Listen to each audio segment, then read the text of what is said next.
Welcome to MedHeads, the weekly show that brings a biopsychosocial focus to issues of the day, along with special guests who will showcase their expertise and enthusiasm about their field of practice. Your host, Dr. Fergal Armstrong.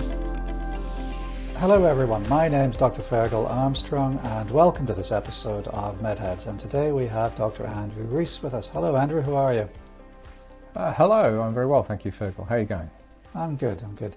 So I thought we'd talk today about human need and how it applies to medicine. And you know, we've discussed how we're going to manage this show previously. So you're going to give us a bit of a vignette and then we'll talk the audience through that vignette. Okay, so let me take you back to a time when I worked for an Aboriginal medical service. And as I walked out to the counter, I heard the receptionist talking to a patient on the phone, trying to arrange a booking for that gentleman. And what I hear her say is, "So have you eaten today? And did you have somewhere nice to sleep last night? Well, that's good. Okay, well, we'll send a car around to pick you up." And so a short while later, the patient arrives and we start to have a conversation, and the patient discloses that they've had a struggle with alcohol and they would like some help. And so we move on to talking through the issues of how we could deal with that particular situation. As we continue to discuss, it's quite obvious that there's a lot of trauma in the background. This man's been part of the stolen generation. He's displaced from his culture and from his lands. He has no understanding of his language, of his people's language, and has very little understanding of the culture. And so he's really quite lost, quite distressed at a great many things. And on top of that, he's consuming a large amount of alcohol, and it's really ruining his health. Right. So that's a very complex presentation, but it's not atypical for GPs, especially in more rural areas, to have to manage such complexity, especially in the context of substance use disorders and alcohol use disorder. So let's look at this case from the point of view of unmet need. So that then, first of all, begs the question, what are human needs? And I think there are, Maslow and his hierarchy was the first to try and classify human need. Would you explain who Maslow was and what his classification was? Well, I don't know terribly much about Maslow's background as a person, but in the 1940s he generated this hierarchy of needs, which has been used in management studies. That's where I first became aware of it. And it works on this basis that you have to satisfy those very basic needs like food and shelter before you move on to the other ones like being able to work, and then at the very peak of this is this idea of self-actualization. Yes.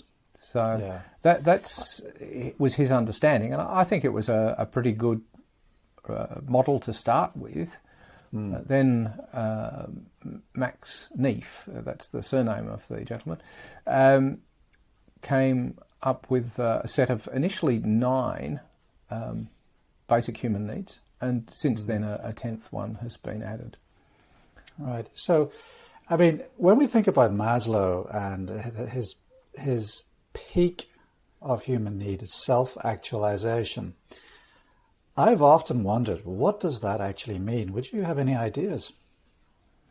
Well, I suppose it's, is this the best me I can be, would be maybe, and that would be my view of what is meant by self-actualization. Yeah, that's a good way of defining it. Is this the best that I can be? And I think one of the other the criticisms of Maslow is that, yes, he's given us a list of human needs, but he's put them into a hierarchy, and I suppose he's trying to suggest that you don't move on to the next need until you've adequately dealt with the original need. Whereas Max-Neef seems to have created a kind of a smorgasbord of options for human need that can occur contemporaneously. And I also feel that Max-Neef has kind of expanded our view on what self-actualization is, because when you look at the needs as defined by Max-Neef, they're not really predominantly, the basics. They're not physical security, food, shelter. They're more about, productivity, creativity, wisdom, status, which I suppose can all be looked at as elements of what self-actualization is, as defined originally by Maslow. What would you say to that? Yeah, I think that's a pretty good summation of how it all sits together. These human needs, everybody's got different requirements in different spaces. But I mean, if you could look at an example, say, for example, somebody who engages in an act of heroism in a time of war, they're prepared to lay down their lives to achieve their higher aim. The best me that can be under those circumstances might actually lead to the sacrifice of their lives, but for them that is satisfying their human needs. And they might put up with all sorts of pain and deprivation, including the loss of their own physical life or loss of limb and so on, just to achieve what is so important to them. Right. So is there a way of conceptualizing what Max-Neef's list of human needs is? Well, I know that some of my colleagues are very fond of mnemonics, and I've coined one. Spewcrafts. Yeah. Seems to fit. Right. Medical mnemonics, I think, need to cause a certain degree of discomfort and possibly even a little bit of offence in order to work well. So starting off with S, first S is sustenance, food, clothing and so on, perhaps housing. Protection, a lot of these overlap, by the way. So protection, the sense of feeling safe in your environment. Engagement, that is being able to engage with meaningful tasks, things that are connected with outcomes that you value. Wisdom, having some concept of how things work in this world, how to perhaps be better at what you do. So that could include things like knowledge and skills, even some attributes. Status. Creativity. Being creative is very important to many people. And it's amazing what things people do that are actually creative, and they perhaps don't even think that they are. Rest. The ability to obtain a time of leisure and just to pull back from things. Affection, not necessarily physical love, but it could include the fact that one is accepted amongst a group of friends or engage in a fellowship or something like that. Freedom. Freedom's very important. Freedom has different meanings to different people. And if we consider that sometimes people can be deprived of their physical freedom, but they still have freedom, for example, to choose, freedom to think, freedom to feel, and so on. So those kinds of things. And then the final one is one called transcendence. So I suppose transcendence is this idea of getting past the natural boundaries of human existence. It can include things like leaving a legacy, teaching others. Engaging in acts of altruism might actually be in there as well, but it's and that perhaps would then fit, say, with my example of the soldier who engages in an act of heroism. Yeah. So we've kind of had a very brief rushed through the elements of need as defined by Max-Neef. Now, how does this apply to our patient who's Aboriginal, the victim of transgenerational trauma, who's disconnected from his identity, his culture, his language, who seems to, by what you're saying, be disconnected from social services? One of the most vulnerable patients that we would encounter. How that list of needs, how does that connect with this patient? Well, I suppose you've identified, in fact, to a great degree what this patient's problem list is. That he's got an alcohol use problem, But it's very likely that he went into that he started those behaviours simply to meet those unmet needs, feeling lost, feeling alone, perhaps knowing what his values are but feeling unable to achieve them, perhaps adrift and not knowing what his values are because of a disconnection from culture. Because, for example, having been the subject of abuse, he may not know what is appropriate and what is valuable. He may not have actually known what it is to have true affection, for example. And really what it does come down to is entering into this. I mean, the receptionist has done a wonderful thing by just picking out a couple of really basic human needs. Yeah, have you eaten? Have you slept? So that to me is sustenance, and then P for protection. You can't sleep if you're not protected, and there's a need for sustenance. You can't engage in meaningful therapeutic dialogue if you're hungry and starving, can you? Or if you're malnourished. Exactly right. Yeah. Yeah.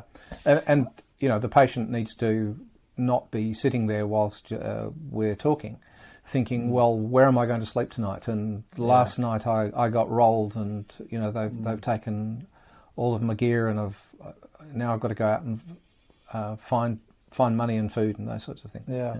So it's really hard. It is. When I suppose this speaks to Maslow, because there is a certain amount of a hierarchy here. You cannot engage, I'm using the word engagement, which of course is a Max-Neef criterion, but you cannot engage in therapeutic healing if you're hungry and you're worried about where you're going to sleep tonight and where your next meal is coming from. Well, that can be the case. Yeah. But individuals can really surprise us. And so making assumptions that they cannot achieve a thing simply because of difficult circumstances might deny them an opportunity. I think the most important thing is to ask what's going on for them and find out how much it has an impact on them, and work through it with them. Sometimes there will just be some practicalities that need to be achieved.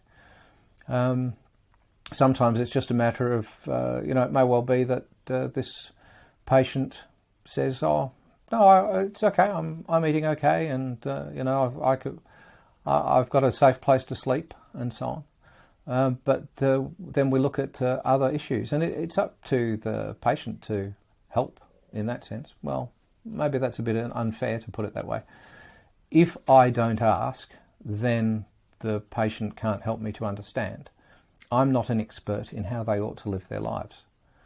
I'm just going to engage in a conversation with them in which we'll explore some issues, we'll find out what it is that they bring to the table, and then from there, bearing in mind what their basic human needs are, and being cognizant of them, not asking them to do things that they can't. With our Closing the Gap situation, it's so much easier for people like this gentleman to get access to therapies, and that's wonderful. But if, for example, we're in a time of extremely bad weather and I say to the patient, well, all you need to do is just pop down to the sports shop and buy yourself a treadmill and you'll be able to go for a nice 4 or 5k walk every day. Well, that's completely unrealistic for many people. Yeah. They just don't have that level of disposable income and that level of physical prosperity. So you just got to work with the patient in their circumstances and work out what's relevant to them. And also, these have to be their solutions, not my solutions. So I'm listening to what you say, and I hear your use of the word engagement as well. So both of us have used the word engagement in this discussion. And that, of course, is one of Max-Neef's needs. But it also reminds me of the opposite of engagement, which is disconnection. And then that reminds me of Johann Hari in his book Lost Connections, where he identified disconnection as a cause of mental ill health. So, for instance, disconnection from one's tribe, one's peer group, is a primary cause of mental disorder. And, when we talk about this case vignette and we talk about the loss of cultural identity and the transgenerational trauma, that in and of itself is a cause of mental health disorder, psychic pain, if you will, as a result of which we then have a gentleman who is using alcohol to treat his pain. Well, that's right. I mean, it's said by many, including you, that there are no solo players in rehabilitation, that we need to have people. There's no Lone Rangers in rehab. No Lone Rangers, yep. Yeah. I didn't quote you accurately, but there you go. But we know what we mean. Yeah. That we need to have a group to support any individual in any circumstance. Yeah. And I think good or bad, social isolation is not good. And it actually comes down to this idea of status. So when I say status, and I'm talking about where do they fit in a tribe, a mob, a family, an organisation. Where do they stand? Do they know where they stand? And that then gives them some confidence about what they're going to do. They know who they can reach out to. They know who's going to be good for them. They know who's not going to be good for them. And the idea of engagement as well, I'm actually thinking of things like the whole idea of purposeful activity that's in keeping with their professed values. So I think a former mnemonic that was used was the 3 F's, 3 S's, the feet, fork, fingers, sleep, stress and social. And that's a pretty good starting point, isn't it? Because we're getting the person to engage in some physical activity and sort of become a bit more one with their body. They're having a healthier diet. They're finding purposeful things to do. They're getting enough rest. And reduction of stress. And one of the things that, I mean, you spoke about psychic pain, but one of the things that is stressful to people is living a life not in keeping with their innate values. Yes. So, for example, this man, his innate values might be he would like to reconnect with his mob. He would like to live on country. He would like to obtain a cultural understanding, and he would like to delve into the deeper matters of language. That may not be true for everybody. I've certainly had Aboriginal patients who have been very proud and have really benefited their own lives by going and learning their language and learning their culture in the context of their own language. And it's very special to them, and they're rightly very proud of what they've achieved. So we've barely scratched the surface, Andrew, of Max-Neef's needs list and this case vignette, but unfortunately we've run out of time, so I would like to talk with you again on this subject and on this case. But for the meantime, thank you very much for your time today. Thank you. That's all for today's show. My name's Dr. Fergal Armstrong. You've been watching MedHeads. We'll see you soon.